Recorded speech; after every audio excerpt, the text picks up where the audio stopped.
Hey guys, this is Pakistani Pepper. So today I'm going to be talking about something that I'm really passionate about. As you might know, I'm a high school teacher and I'm also studying education at the doctorate level. I finished my Master's of Science in Teaching a couple of years ago. So I'm really interested in the idea of teaching, right? Like how to actually help someone become a good teacher.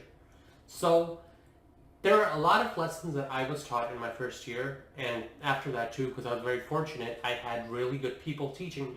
But a lot of people don't have that. A lot of people don't have somebody that can actually teach them to become a good teacher. So I wanted to share just some 5 very simple things that my mentors told me that really helped me out in the classroom.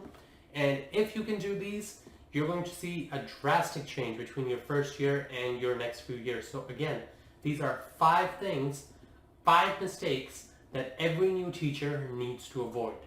Number 5, stop talking. So if you're teaching elementary students or middle school students or high school students, they're not college students. You can't just give them a TED Talk where you're talking pretty much all the time. It's not a lecture, you're not a talking textbook. You're a teacher. Your job is to help them understand content, to help them create their own content. It's not to give them the content that already exists. So if you're talking too much, that means you're not giving them time to think, you're not giving them time to create their own projects. Whatever the size of your lecture is, only about 30% of that should be you talking. So let's say if you've got like a 60-minute lecture, you should only be talking in that for about 18 minutes. The rest of the time should be the students talking and the students doing work. Keep that in mind as you plan. Stop talking. Number 4, walk around the room. So a lot of times teachers will do this, what I'm doing right here. They're sitting in one place. That's bad. Or they'll do this, where they're standing in one place, near the board or near the smart projector or whatever. Don't do that, because all that really happens with that is that you're stuck in one place and you don't really know how to move about the classroom. It's important for you to move around the classroom. A, it's kind of boring to hear just someone, the whole time in one place. And B, the more important thing is that circulating around the room is what actually gives you the ability to look at what your students are doing. Sometimes if a student wants your help, they may not want to raise their hand and embarrass themselves in front of everyone that they don't know the answer. But if you're walking by, they might, just call you over, so that would be great. On the other hand, if a student isn't doing work, if you're moving around, you'll know which students are and aren't doing work, and you'll actually have the chance to redirect them to their work, which is, again, excellent. That's what you need to do. So again, stop standing in one place and walk around the room. Number 3, keep it simple. This is really basic, but a lot of people miss it.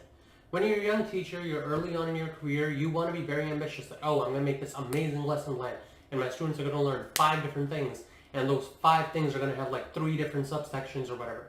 Don't. People get overwhelmed with that many objectives for one day.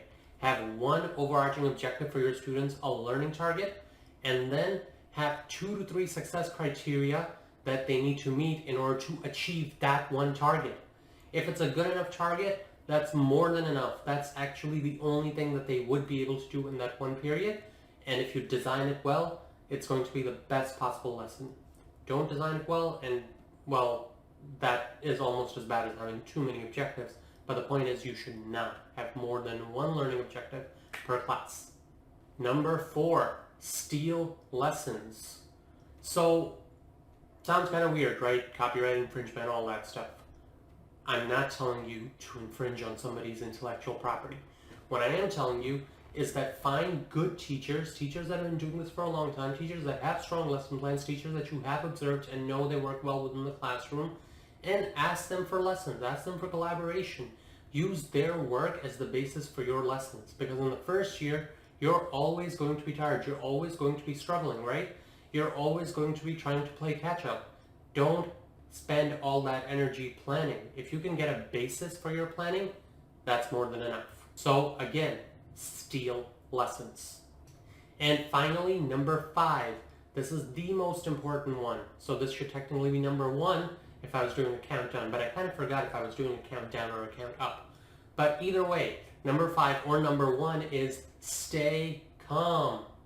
There are two things that first year teachers start doing, and they're like two polar opposites, right?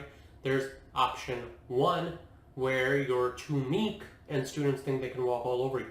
And then there's option two, which is you come in so strong that students start hating you and you don't even realize that that's pretty useless. So this one's obvious, right? You don't want students walking over you.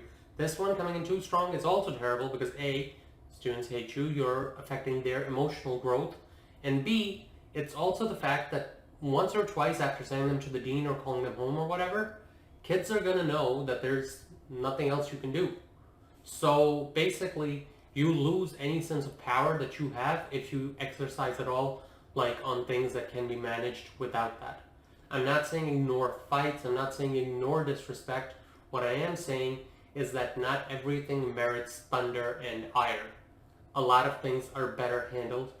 In fact, 100% of the things are better handled with non-confrontational stances. So again, stay calm. These are 5 very specific things that you can do in order to succeed as a teacher. Immediately improve the quality of your instruction. Do these and I guarantee you your classroom will start to look different. My mentors, again, gave me a lot of this advice, and I didn't pick it up in my first year. I didn't pick it up in my second year. A lot of it I still haven't picked up. But at the end of the day, I am a better teacher than I was in my first year, and it's when I started to pay attention to making sure I do some of these things that happened. So do leave a comment below, do hit that like and subscribe button if this video helped you. If you have any questions, leave them in the comments. I'll try to answer them to the best of my ability. But again, at the end of the day, remember, teaching is about the students. This is Pakistani Pepper saying peace out, stay peppery, and don't forget, sometimes life's best lessons are in the stories we hear least. Have an awesome day, guys.